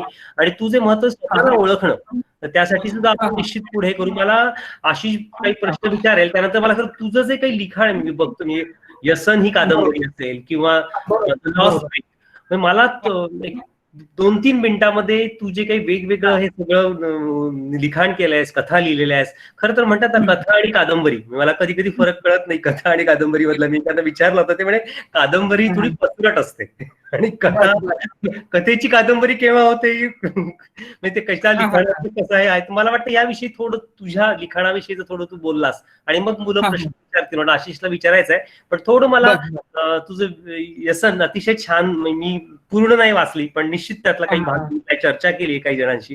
खूप छान लिहायचा तू प्रयत्न केलास, खूप ताकदीनं, आणि इतक्या लहान वयामध्ये तू अनेक पेपर प्रेझेंटेशन्स केली. तर थोडे तुझे अनुभव या कादंबरीपासून ते या द लॉस्ट बेट असेल किंवा इतर तुझ्या जे की प्रेझेंटेशन तू वेगळ्या ठिकाणी केली किंवा दूरदर्शन मालिकेमधला तुझा अनुभव थोडं त्याविषयी बोललास तर आवडेल थोडंसं जाणून घ्यायला. बर. कादंबरीबद्दल सांगतो आणि त्यातला फरकही सांगतो. म्हणजे काय होतं, कोणाला एखादा प्रसंग सुचला की म्हणजे इंदापूरच्या स्टँडवरती तुम्ही उभा आहात आणि तुमच्या समोर एखादा छोटा प्रसंग घडला की बस आली आणि त्या बसमधून एक व्यक्ती उतरला आणि तो तिथं खाली पडला आणि तो चक्कर आली आणि नंतर कोणीतरी त्याला हॉस्पिटलमध्ये ऍडमिट केलं. हा इथंपर्यंतचा प्रसंग सांगणं म्हणजे ती एक कथा झाली. एक तुम्ही जो पॅच सांगितला की ती पूर्ण कथा तिथं झाली, कारण पुढं माहिती नाहीये, तेवढाच आपण बघितलं आणि तेवढेच मांडले, ती कथा झाली. कादंबरीमध्ये असं होतं की एखाद्या माणसाचं संपूर्ण जीवन त्याच्यामध्ये येऊ शकतं आणि कादंबरीचा आवाका खूप मोठा असतो. अशा छोट्या छोट्या अनेक गोष्टी आहेत, परंतु एका किंवा जी काही जी पात्र आहेत त्या ह्याच्यामध्ये येणार त्यांचं लिंकिंग एकत्रीकरण जे होत जातं ते कादंबरीमध्ये समाविष्ट केलं जातं. तसं त्या कथेमध्ये त्या व्यक्तीच्या संदर्भामधला इतिहास सांगितला जाऊ शकत नाही, कारण तो तिथं घडलेला फक्त कथेमध्ये मांडू शकतो. कथेचा जीव थोडासा छोटा असतो पण मग कादंबरीचा आवाका खूप मोठा असतो. आता व्यसन ही मी अगोदर नाटक, म्हणजे व्यसन जी कादंबरी लिहिण्याच्या अगोदर मी ती नाटक त्याचं लिहून प्रयत्न करत होतो, परंतु नाटकामध्ये तो विषय बसणं अवघड गेलं, म्हणून मग ते कादंबरी रूपामध्ये मांडलं गेलं. कारण नाटकालाही काही मर्यादा येतात, नाटक एक सादर करावं लागतं, म्हणजे सादर केल्यानंतर लोकांना ती बघेल. पण मला ते तसं न करता, म्हणजे जो काही व्यसनमध्ये विषय मांडलेला आहे, ऊसतोड मजूर आणि त्यांची मुलं आणि त्यांचं शिक्षण आणि पुढं काय होतं त्या अनुषंगानं, हा विषय खूप मोठा वाटायचा आणि त्या नाटकापेक्षा कादंबरीमध्ये तो मांडला गेला. आता ही संकल्पना सुचली कशी, तर मुळतः आमचं बॅकग्राऊंड म्हणजे आई वडील ऊसतोडायचे आणि त्याच्यामुळे ते हे सगळं लहानपणी बघितलं होतं आणि त्यांचं सध्याची परिस्थिती काय आहे, मग आपण मीडियामध्ये काम करतोय, मग हे सगळं माहिती आहे, तर हा विषय मांडला जावा सातत्यानं तो डोक्यात होता, म्हणून तो तिथं मांडलेला आहे. आणि पुढं म्हणजे व्यसनच्या बाबतीमध्ये ज्यावेळी प्रकाशन करायचं होतं किंवा वेगवेगळ्या प्रकाशकांना आपण भेटलो, पण काही ठिकाणी 2016 मध्ये हे पुस्तक लिहिलं होतं, परंतु पटकन ते काही झालं नाही. 2019 मध्ये ते आलं. स्वयंदीप प्रकाशन जे पुण्यामध्ये आहे त्यांच्याकडून ते छापलं गेलं. आता त्या पुस्तकावरती म्हणजे साधारणतः आतापर्यंत एक 22 परीक्षणं लिहून आली. म्हणजे 22 परीक्षणामध्ये याच्यामध्ये उत्तम कांबळे आहेत ज्यांनी त्याच्यावरती प्रतिक्रिया चांगली लिहिलेली आहे, आनंद विंकर आहेत, त्याच्यानंतर मराठी साहित्यामधले रणधीर शिंदे आहेत ज्यांनी लिहिलं, लोकसत्ता, सकाळ, पुण्यनगरी, महाराष्ट्र टाइम्स, ललित हे मासिक आहे, महाराष्ट्र साहित्य परिषदेचा अंक येतो, अशा वेगवेगळ्या ठिकाणी याच्यावरती सदर लिहून आली या कादंबरीवरती. आणि मराठी साहित्यातल्या जाणकार लोकांनी कादंबरी विषयी लिहिलं, हे सगळ्यात महत्वाचं आहे. आणि खूप चांगले, आणि म्हणजे आवृत्ती संपली, त्याची आता दुसरी आवृत्ती पण येते. आणि माझी दुसरी कादंबरी जी आहे ती लॉकडाऊन नावानं आता करोनावरती ऑगस्ट मध्ये आपण प्रकाश ती येते, उपलब्ध होईल ऑगस्ट मध्ये. ते याच्याच अनुषंगाने आहे, जे करोना आणि आताची सध्याची परिस्थिती जी आहे त्याच्यावरती ऑगस्ट मध्ये येते. कारण साहित्य निर्मिती त्याला तेवढी ताकद लागते आणि तू इतक्या छान पद्धतीने अनेक कथा असेल किंवा पेपर प्रेझेंटेशन किंवा तू ह्या साहित्य निर्मिती बरोबर जे आता बोललास मुलांना, अतिशय महत्वाचं म्हणजे पद्धतीने. आणि तुझे वर्कशॉप्स पण आहेत, मी ऐकलं होतं की तू बऱ्यापैकी अनेक त्याविषयी तू काय कसं मुलांना ट्रेनिंग देतोस किंवा काय प्रकारचे किंवा स्वतःला ओळख जो विषय आहे. वर्कशॉप जे आहेत आपण जे घेतो ते पर्सनॅलिटी आणि communication skill development through theatre technique, through art form. म्हणजे जे काय आर्ट फॉर्म आहेत आपले, म्हणजे कलेचे जे फॉर्म आहेत, एखाद्या हॉलमध्ये आपण सगळ्या मुलांना एकत्रित करतो आणि आपण काही प्रॅक्टिकल वस्तू तिथं घेऊन जातो, म्हणजे पेंटिंगच्या असतील, अभिनयाच्या संदर्भातले, काही म्युझिक, आणि त्याच्या काय आपण गेम घेत त्यांचं म्हणजे साधारणतः 5 दिवसाचं, त्यानंतर एक 14 दिवसाचं असे वर्कशॉपचे शेड्यूल असतात. तर 5 दिवसाच्या वर्कशॉपमध्ये काय करतो की ते आपण दररोज वेगवेगळ्या ऍक्टिव्हिटी देऊन ते मुलगा जो असतो जे काही करतात सगळं ते अंडर ऑब्झर्वेशन म्हणजे आपण त्यांचे ऑब्झर्वेशन करतो पहिल्या दिवसापासून शेवटच्या दिवसापर्यंत. मग त्याच्यात जेवढ्या गेम आहेत म्हणजे थिएटरकरिकुलर जेवढ्या आपण गेम घेतो त्या गेम मध्ये तो कुठपर्यंत जाऊ शकतो किंवा कुठल्या लेवलला म्हणजे तो बॉडी कशी वापरतो, त्याचा आवाज कसा वापरतो, त्याचा आत्मविश्वास किती आहे, त्या सगळ्या गोष्टीचं ऑब्झर्वेशन करतो आणि त्यानुसार आपण त्याचा जो इंटेलिजन्सची जी क्षमता आहे त्याची म्हणजे तो समजा त्यांना आपण सांगतो की कल्पना करा म्हणजे इमॅजिनेशन करा तुम्ही काय बघू शकता. तो जो इमॅजिनेशन करेल तो आपल्याला जे सांगेल त्याच्यावरून आपण नोट करतो की इमॅजिनेशन कुठल्या लेवलपर्यंत हा करू शकतो. मग त्याची क्षमता दृश्यात्मक किती आहे हे आपल्याला लक्षात येतं. तो डान्स करत असताना किंवा फिजिकल एक्सरसाइज करत असताना त्याची बॉडी किती वापरतं त्याच्यावरून आपल्याला त्याचा कायनेस्थेटिकल इंटेलिजन्स लक्षात येतो की ही बॉडीची मुवमेंट होतीये का, मग हा डान्समध्ये किंवा क्रिकेटमध्ये किंवा खेळामध्ये जाऊ शकतो की नाहीये, ज्याचं फिजिक म्हणतो आपण बॉडी हे तिथं लक्षात येतं. ते नसेल ना तर ते लक्षात येतं की हा प्रॅक्टिस करून डेव्हलप करू शकेल पण तेवढा स्ट्रॉंग होणार नाही, नॅचरली तो घटक कमी असल्यामुळं तेवढा स्ट्रॉंग होणार नाही. पण आता काही लोक काय करतात मुलं ज्यांना स्पेसचा अंदाज खूप पटकन येतो किंवा जागा किती कुठं लागते त्याचे कॅल्क्युलेशन खूप स्ट्रॉंग असतात. मग त्याच्यावरून ठरलं म्हणजे आपण त्या गेमवरून ठरवतो की हा म्हणजे सायन्सच्या बॅकग्राऊंडचा चांगला होऊ शकतो किंवा तिकडं तो चांगला रुळू शकतो. काही मुलं कोऑर्डिनेशन खूप चांगलं करतात म्हणजे टीम तयार करतात, लगेच बसवतात, सांगतात सगळ्यांना, याचा अर्थ तो लीडर नेतृत्व कौशल्य चांगलं आहे हे त्या गेमच्या माध्यमातून आपल्याला कळतं. हे जे आहे ते स्तानिस्लावकी म्हणून जे रशियन आर्टिस्ट होते त्यांनी हे सगळे स्तानिस्लावकी, ग्रोटोस्लावस्की असे त्यांचे सिरीज जसं की ऑरिस्टॉटल, प्लेटो ह्यांची जशी एक गुरुची परंपरा आहे तशी रशियन परंपरा आहे आर्ट फील्ड मधली. तर त्यांनी ते हे सगळं डेव्हलप केलेलं आहे. ते फॉर्म्युला आता भारतामध्ये मुंबई विद्यापीठामध्ये NSD मध्ये हे राबवले जातात. तर त्याच्या अनुषंगानं हे आपण हे सगळं घेतो की जेणेकरून त्यांना काय जमू शकतं आणि त्याच्यानंतर ते सांगितलं जातं. असं ते खूपच छान आहे, याची खूप आवश्यकता आहे. आणि आपण निश्चित म्हणजे अल्फाबेट इंदापूरमध्ये असेल, बारामतीमध्ये असेल, आपल्या समितीमध्ये आपण हा प्रयत्न समितीमध्ये आपण आता वन डे वर्कशॉप घेतलं होतं तिन्ही हॉस्टेलला. हो करेक्ट करेक्ट करेक्ट. आता मध्यंतरी घेतलं होतं आपल्या मॅडमने. अगदी बरोबर. सुप्रियाताई केळकर, सुप्रियाताई होत्या ना, आपण एक दिवसाचं घेतलं होतं त्याच्यावरती फक्त त्यांचं संवाद कौशल्य आणि प्रेझेंटेशन याच्यावरती कॉन्सन्ट्रेशन केलं होतं. याची खरंच खूप गरज आहे आणि निश्चित पुढे पण आता आपली वेळ संपत आली खरं तर, पण पुढे निश्चित काही आपल्याला घेता येईल का याचा आपण निश्चित विचार करू, प्लॅन करू निश्चितच. आणि ह्याची विद्यार्थ्यांना प्रचंड गरज आहे कारण अभिव्यक्ती स्वतःमधली स्वतःला शोधून आणि एक्झॅक्ट त्या गोष्टी वेळेत कळाल्या तर त्याचा फायदा आहे. त्यामुळे ते मला वाटतं फार महत्वाचं आहे आणि आपण निश्चित यावर चर्चा करून काय आपल्याला विद्यार्थ्यांसाठी करता येईल का पुढच्या येणाऱ्या काही दिवसांमध्ये, काही महिन्यांमध्ये निश्चित आपण प्लॅन करूयात. आता मला वाटतं काही मुलांना प्रश्न विचारायचे होते. मी आशिष तुला काही बोलायचं होतं, प्लीज आशिष. बोला. हा हॅलो सर. हा बोला. तर सर माझा एक म्हणजे नेहमीच प्रॉब्लेम होतो की मी एखादी गोष्ट ठरवतो पण ती लवकर करत नाही. म्हणजे फॉर एक्झाम्पल जर मी ठरवलं की आज मला एवढं कम्प्लीटच करायचं लिहून, तर मला असं मनात विचारतात की काय करू ना, आज टाइम आहे आपल्याकडे भरपूर, उद्या करू. तर प्रत्येक वेळेला माझं असंच होतं. तर ते कशामुळे होत असावं आणि तर ते मी अवॉइड कसं करू की माझं कॉन्सन्ट्रेशन कसं वाढवू एखाद्या गोष्टीवर. ओके. मग हे तुमचा नाही बऱ्याच जणांचा प्रश्न असतो सरांना माहिती आहे, खूप जणांचा प्रश्न असतो आज केलेलं की आपण उद्या करू, उद्या केलं परवा करू, असं ते होत जातं. तर त्याचं कारण असं असतं की आपल्या ब्रेनमध्ये म्हणजे जे काय म्हणजे साध्या ह्याच्यामध्ये सांगायचं म्हटलं तर आळस जो आहे तो आपल्या शरीरामध्ये सातत्यानं असतो. म्हणजे नकारात्मक गोष्टी सातत्याने येत असतात, त्यांना आपल्याला बाहेर सारायचं असतं. मग त्यासाठी काय करावं लागेल, तुझ्या आवडीची जर गोष्ट असेल की स्वतः कधी ऑब्झर्व केलं की हे करताना तू कधी पोस्टपोन करत नाही, असं झालं का कधी?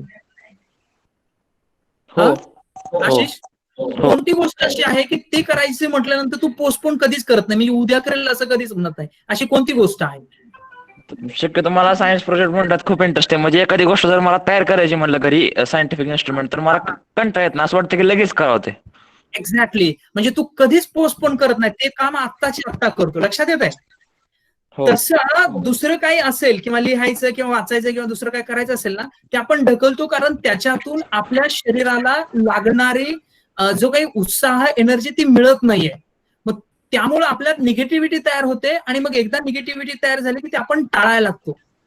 मग हे ब्रेनमध्ये तसं तयार होतं, ती सिस्टमच तशीच वर्क करते. म्हणजे ब्रेनमधली सिस्टम कशी वर्क करते, जर तुम्ही सकारात्मक त्याच्या बाबतीत असाल आणि त्या ब्रेनला त्याच्यापासून आनंदही मिळत असेल, तुमच्या आवडीत असेल, तर आपण तिकडे जातो, नाहीतर ती गोष्ट आपण टाळतो.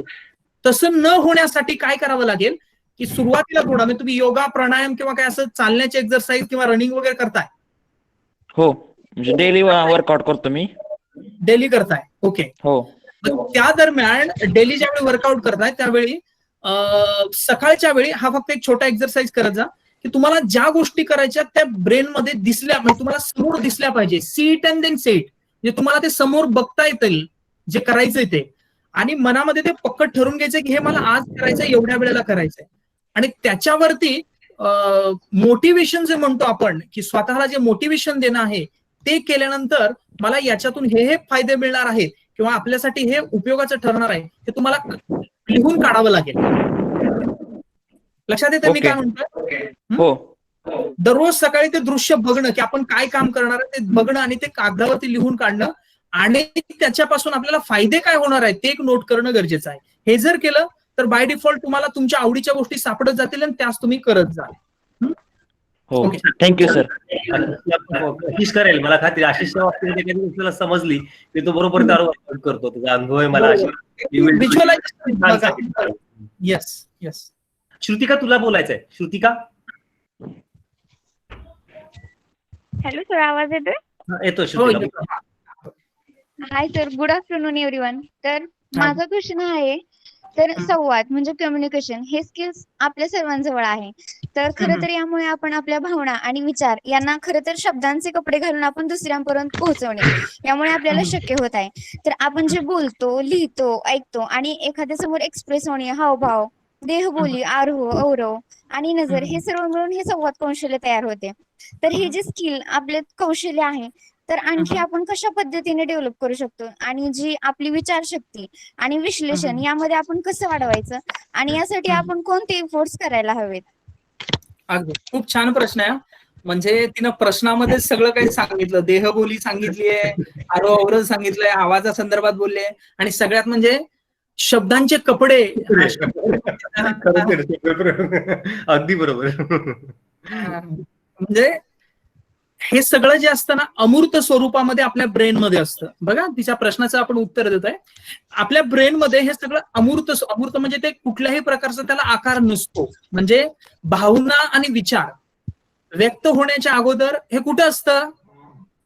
श्रुतिका, हे कुठं असतं? आपण कधी बघितलं का कुठं असतं ते? तर ते आतमध्ये कुठं तर हे ऍबस्ट्रॅक्ट असतं. ते कुठेही कोणाला दिसत नाही किंवा ते रिअलाइज सुद्धा होत नाही जोपर्यंत तुम्ही ते व्यक्त करत नाही तोपर्यंत. म्हणजे ब्रेन मधलं. आता हे वाढवायचं कसं? तर मुळतः हे जे आहे, जसे आकाशाची निर्वात पोकळी आहे, या पोकळीमध्ये कुठेतरी म्हणजे काही घरं बांधलेले आहेत, काही झाडं आहेत, असे सगळं या पृथ्वीवरती आहे. तसं आपल्या ब्रेनमध्ये अशा खूप साऱ्या अमूर्त म्हणजे ऍबस्ट्रॅक्ट अशा संकल्पना असतात. तसंच हे संवाद कौशल्याची संकल्पना आहे. मग ती कशी वाढवायची? समजा तुला लेखनामधलं वाढवायचंय किंवा तुला बोलण्याची इम्प्रूव्ह करायची आहे, तर लेखणीसाठी आणि बोलण्यासाठी दोघांच्याही साठी अगोदर विचार हा खूप महत्वाचा आहे. काय बोलायचंय, कुठं बोलायचंय, केव्हा बोलायचंय, ऑडियन्स कोण आहे, त्यानुसार तुझा विषय ठरला जाणार आहे. मग त्या विषयामधले सगळे डेप्थ नॉलेज म्हणजे ज्ञान. बघा, ज्ञान आपल्याकडे हल्ली काय झालं, माहिती खूप आहे पण त्या माहितीचं ज्ञानामध्ये रूपांतर होत नाहीये. ज्ञानामध्ये रूपांतर जर केलं तर तुला पाहिजे त्यावेळी तुझ्या ब्रेन मधून म्हणजे तुझ्या मेंदूमधून ते बाहेर पडणार आहे, ते व्यक्त होणार आहे. लक्षात येतं मी काय म्हणतोय श्रुतिका? हॅलो, लक्षात येते ना मी काय म्हणतोय ते? म्हणजे तुला लेखणी किंवा देहबोली जे काही तू प्रेझेंटेशन सुधारायचं असेल तर त्याच्यासाठी सगळ्यात महत्वाचं म्हणजे तुझा विचार ते डिसाईड करणं की कुणासमोर मांडते, त्या विषयाचं ज्ञान मिळवणं.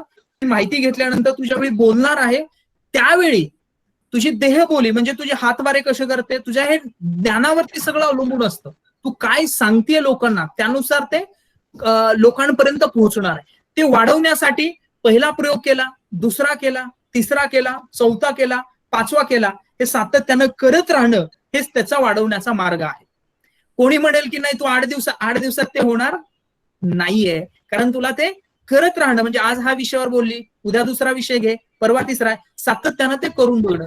करत असताना काय ऑब्झर्व करायचं, मी जे काय म्हणतो आहे किंवा तू जे काय म्हणतो आहे ते पुढच्या व्यक्तीला समजतं आहे का, पुढच्या व्यक्तीपर्यंत हा विषय जातो आहे का, त्याला समजत असेल तर आपण योग्य मार्गावरती आहोत असं समजायचं आणि सातत्यानं आपण त्याच्यामध्ये ज्या चुका आहेत त्या इम्प्रुव्हमेंट करत जायचं. आता आवाजासाठी काही एक्झरसाईज असतात, देहबोलीसाठीही काही एक्झरसाईज असतात, त्या थोड्याशा आपण टेक्निकल बघून त्या इम्प्रोव्हाइज करता येतात.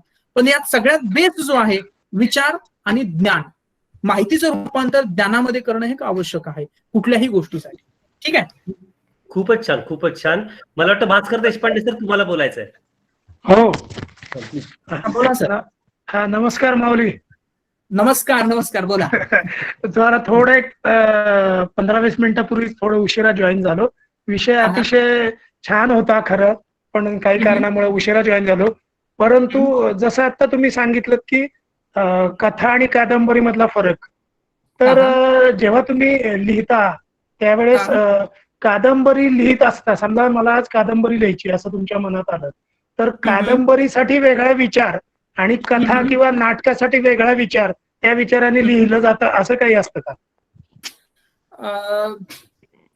मुळात काय होतं, कुठलाही विषय आल्यानंतर हा फॉर्म जो आहे तो आपण लिहिण्याच्या अगोदर, फॉर्म म्हणजे आता ही कथा एक प्रकार आहे, कादंबरी प्रकार आहे, नाटक हे एक प्रकार आहे, ठीक आहे, असे वेगवेगळे प्रकार आहेत. विषय काय सुचलेला आहे, त्या विषयाचा कितपत आवाका आहे हे लक्षात घेऊन आपण पुढचा फॉर्म म्हणजे त्याचा प्रकार ठरवत असतो. म्हणजे जर विषय खूप छोटा आहे तो कादंबरीमध्ये नाही बसणार.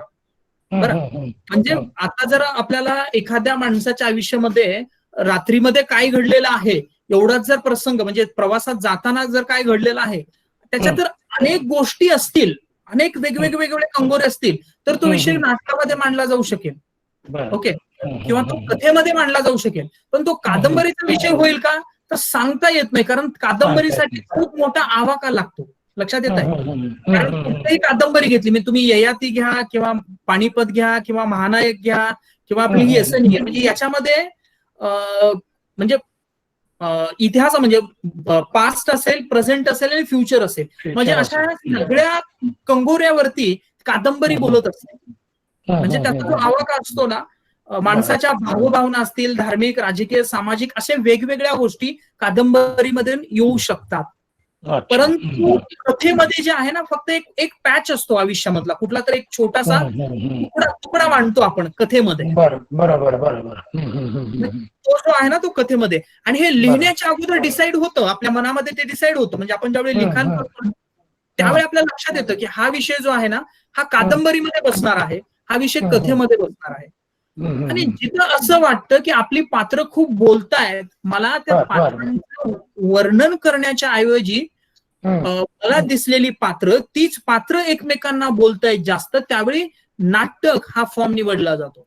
म्हणजे काय की ते पात्रच एकमेकांना जास्त, त्यांचा संघर्ष एकमेकांशी भरपूर आहे, त्यांचा संवाद एकमेकांशी भरपूर आहे, की मग तिथं नॅरेटर म्हणून जो कथा म्हणजे असतो सूत्रधार, त्याचा रोल कमी असतो. म्हणजे नाटक लिहिणाऱ्यापेक्षा, म्हणजे ते वर्णन करणाऱ्यापेक्षा ती आतली पात्रच आपल्या घटनेमध्ये जास्त येत आहेत किंवा ती बोलतायत, त्यावेळी आपल्याला असं वाटतं की हे नाटकाचा विषय आहे.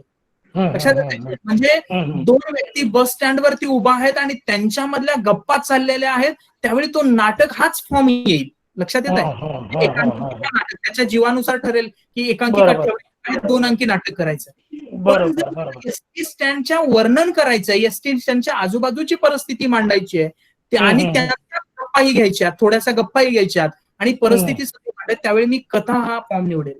म्हणजे ते ठरलं जातं सगळं. बरोबर. येस. आणि दुसरं मला असं एक विचारायचं होतं की कधी कधी असं होतं की मला आता मी परवा फेसबुक वरती लॉकडाऊन आणि मे आणि पुढे प्रश्नचिन्ह बरं का, आणि शक्यच नाही असं टायटल देऊन एक पानभर लिहिलं होतं.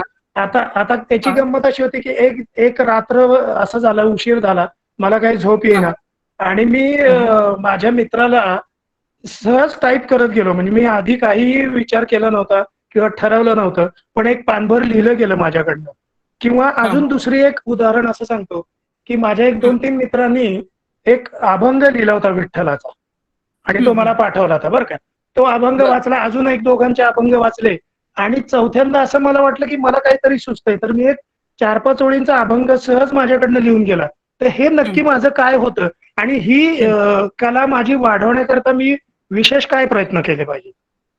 ओके, आता बघा तुम्ही काय म्हणला की तुमच्या ज्या मित्रांनी अभंग लिहिलेले तुम्ही वाचले आणि नंतर तुम्हाला ते सुचले. ओके, हो हो हो. तर असंही बऱ्याचदा होतं, काही गोष्टी आजूबाजूला म्हणजे आपल्याला त्याचा फॉर्म पहिल्यांदा सापडत नाहीये किंवा आपण त्याच्या सर्चिंग मध्ये नाहीये, परंतु जर रेडीमेड कुठं असं काही बघितलं, जसं तुम्ही अभंग बघितले, की मग तुमच्या ब्रेनला एक दिशा मिळाली की हे असं आपल्याला जमू शकतं आणि तसं ते तुमच्या डोक्यात आलं, तसं तुम्ही ते लिहायला लागलात. म्हणजे ऑटोमॅटिकली तुमच्याकडे गुण होता का, तो होता.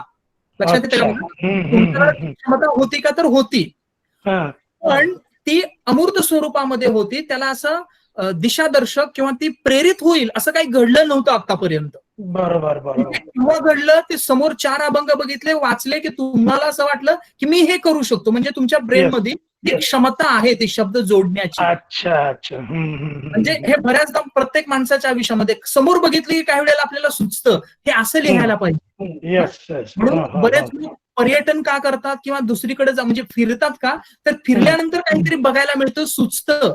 ओके, ते सुचणं जो प्रकार आहे ते तुम्हाला ते पुढच्या अभंग बघितल्याने तुमच्या ब्रेन मधलं ते म्हणजे काही चार्जिंग देणं जो प्रकार आहे ना आपल्याकडे, बरोबर, किंवा आर्थिंग देणं जो प्रकार आहे ना, आर्थिंग देणं जो प्रकार आहे तो तसा प्रकार आहे. म्हणजे मी असं समजायचं का की माझ्याकडे तो सुप्त गुण आहे, मी कदाचित पुढे जर विकसित केलं तर लिहू शकतो मी चांगल्यापैकी. करेक्ट लिहू शकता. जर तुम्हाला असं होत असेल ना, म्हणजे एखादं वाचून तुम्हाला सुचत असेल ना, तर निश्चित तुमच्याकडे तो गुण आहे. तो आपल्याला फक्त ठराविक टाइम देऊन डेव्हलप करणं गरजेचं आहे. आणि ते लिहिताना आनंद वाटतो ना, मजा वाटते ना, अगदी निश्चित. हो हो हो. बिनधास्त करा, तुमचा एखादा संग्रह लवकरच येईल मग त्या अनुषंगाने. चलो धन्यवाद. खूप छान तुम्ही गाईड केलं. ज्ञानेश्वर, मी अगदी वेळ काय निघून जाते, अगदी तुला विद्यार्थी म्हणून बघितलं काही वर्षापूर्वी आणि तुला मी आज जे ऐकलं म्हणजे मी अनेक वेळा, पण अतिशय व्यासंग आहे तुझं, ज्या पद्धतीने उत्तरं दिलीस आणि सगळंच म्हणजे एकंदरीत खूप व्यासंगातनं अभ्यासामधनं हे सगळं बोलू शकलास 1 तास 1.5 तास. अतिशय छान. म्हणजे it is really very very important. प्रत्येक हा जो आपण एपिसोड आपण रेकॉर्ड केलेला आहे, अनेक विद्यार्थ्यांना तो मार्गदर्शक ठरणार आहे, कळालं का? आणि इथून पुढे सुद्धा तुझ्याकडनं अतिशय छान प्रकारचं लिखाण हो, अतिशय छान छान गोष्टी तुझ्याकडनं अनेक विद्यार्थ्यांना पुढच्या मिळवत अशी मी इच्छा व्यक्त करतो. तुला आज खूप तुझं अनेक चालू आहे, कादंबरी नवीन लिहितोय, बऱ्याच गोष्टी, आणि सोपं नाही, वेळ द्यायला लागतो.